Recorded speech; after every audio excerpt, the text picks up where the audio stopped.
tell you, the last 2 times we were here, it was like 90 degrees and humid. I mean, getting on the air-conditioned bus was not even rewarding because it was only a 3-minute trip, and then you get out and it was hot. So this is a beautiful day to be in Monticello. As much as yesterday might have been kind of like a little wet.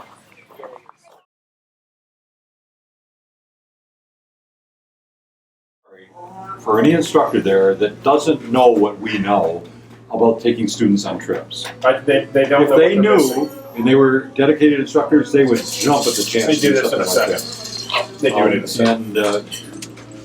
And actually, it's one of our goals is to try to get more professors to want to develop and offer trips. Yep.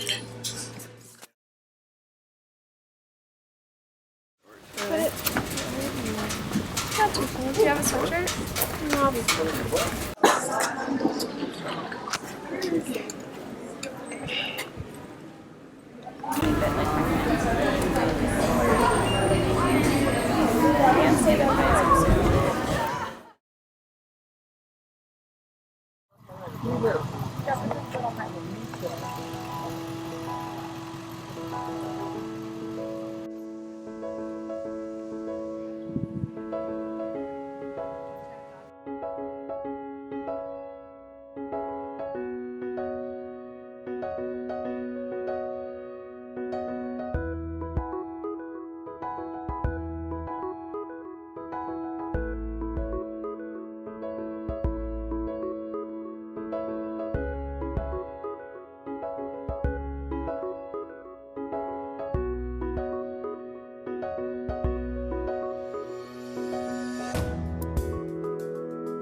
Years ago, 1,000 feet long, some 20 buildings dot the landscape.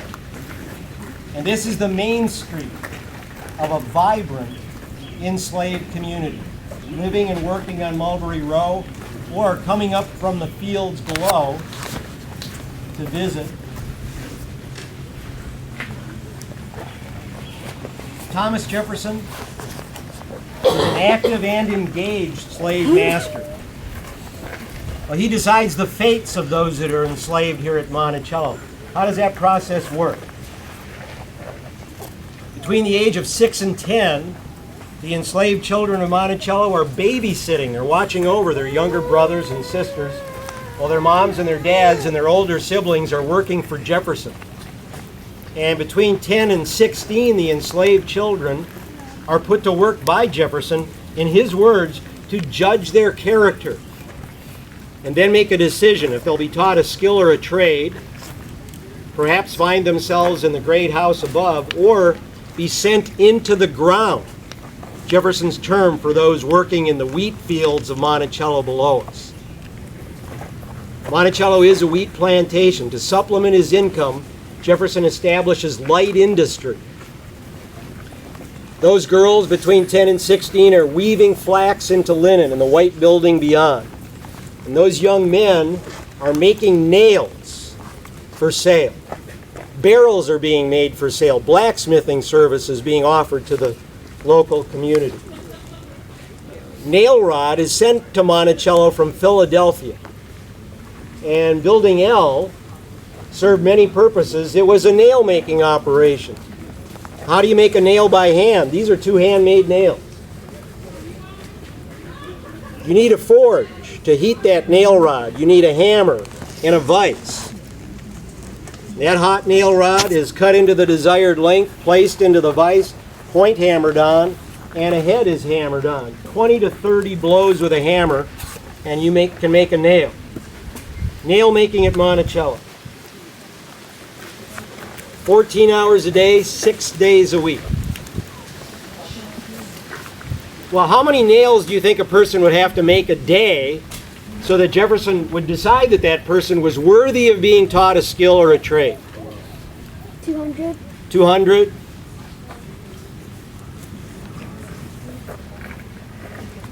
$1,000. 1,000 a day.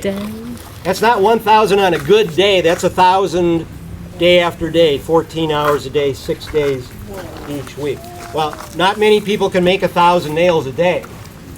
But Joseph Fawcett could make 1,000 nails a day, and Jefferson had him trained as a blacksmith. And later he became the head blacksmith at Monticello. He met Edith Hearn. And Jefferson took Edith Hearn up to Washington. She was trained as a French cook in the White House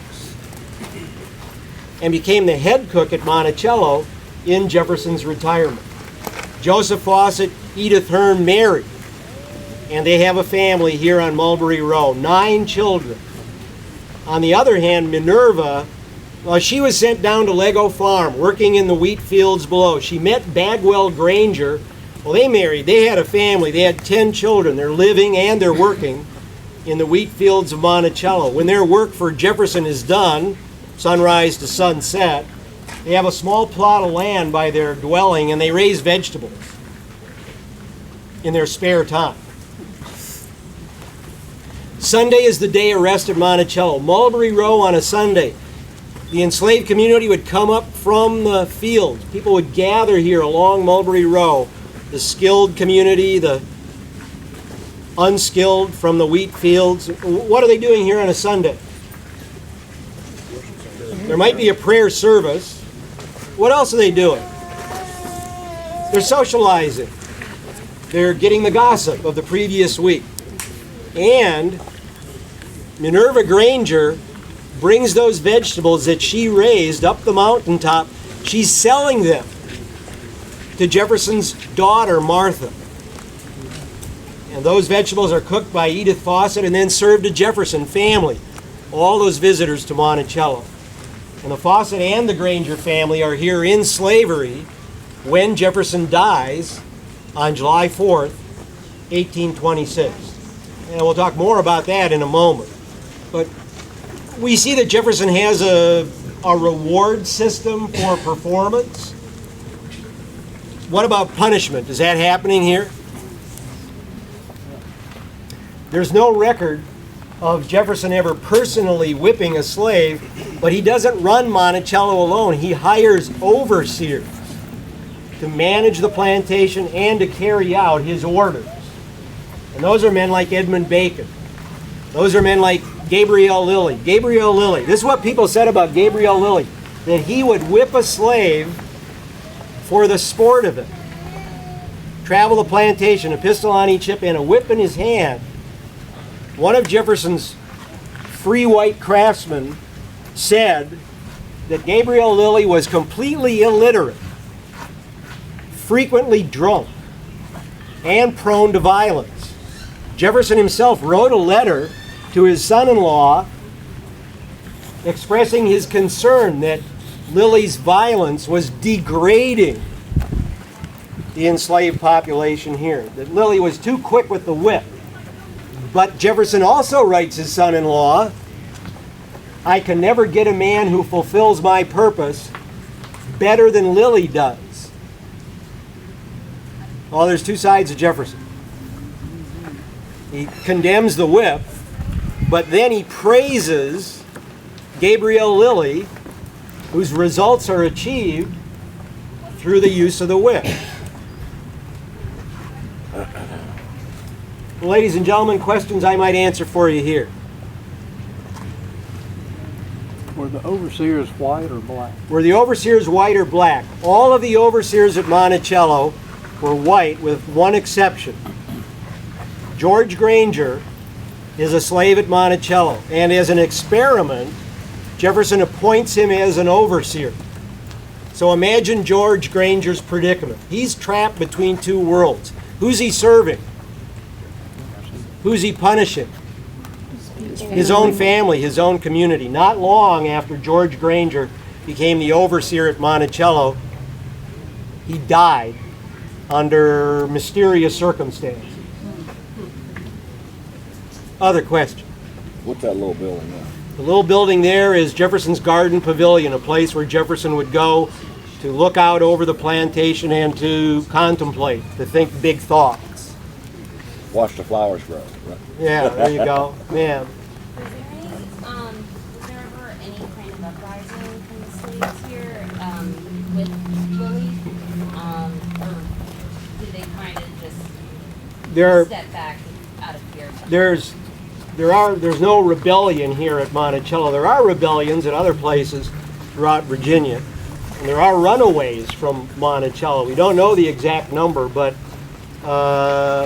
over 36 records exist of slaves who made the decision to run. Is that an easy choice? You're leaving your family and you're taking a risk. The vast majority of those who chose to run from Monticello are brought back.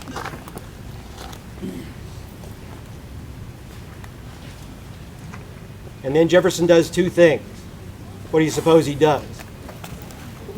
He has them punished in public, and they are then sold. Jefferson said that the purpose of punishment was to serve as a terror to others.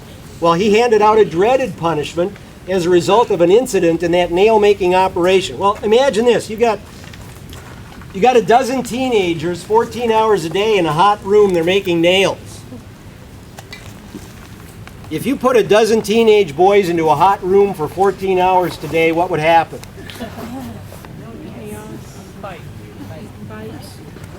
Nothing good.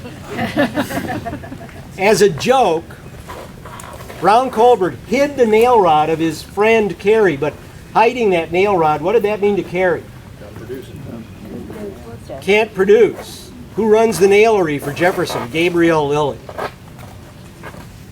Carey is so angry with his friend Brown Colbert, he picks up a hammer and hits him in the head, and he puts Brown Colbert into a coma. Brown Colbert recovers. Jefferson then orders that Carey be punished. What do you suppose the punishment is?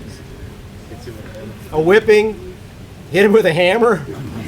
You're strict. No. Jefferson tells Gabriel Lilly, sell Carey. Sell Carey in the middle of the night to a place so far away that he'll never be heard from again, so that it will appear to the other nail makers as though he'd been put away by death. And slave traders come to Monticello. They pay Jefferson $300 for the life of Carey, and then they take Carey south into Georgia. Carey, he is never heard from again. Well, ladies and gentlemen, thank you so much for joining me. I enjoyed your company. I certainly enjoyed your questions. Enjoy this beautiful spring day, Memorial Weekend here at Monticello. Thank you all, and come on down.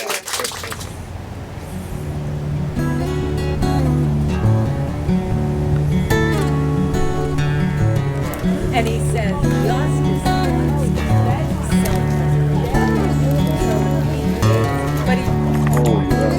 Oh, this is cool. Yeah, I won't sit here very long, but man, this is, you gotta get a picture. Take a look at that.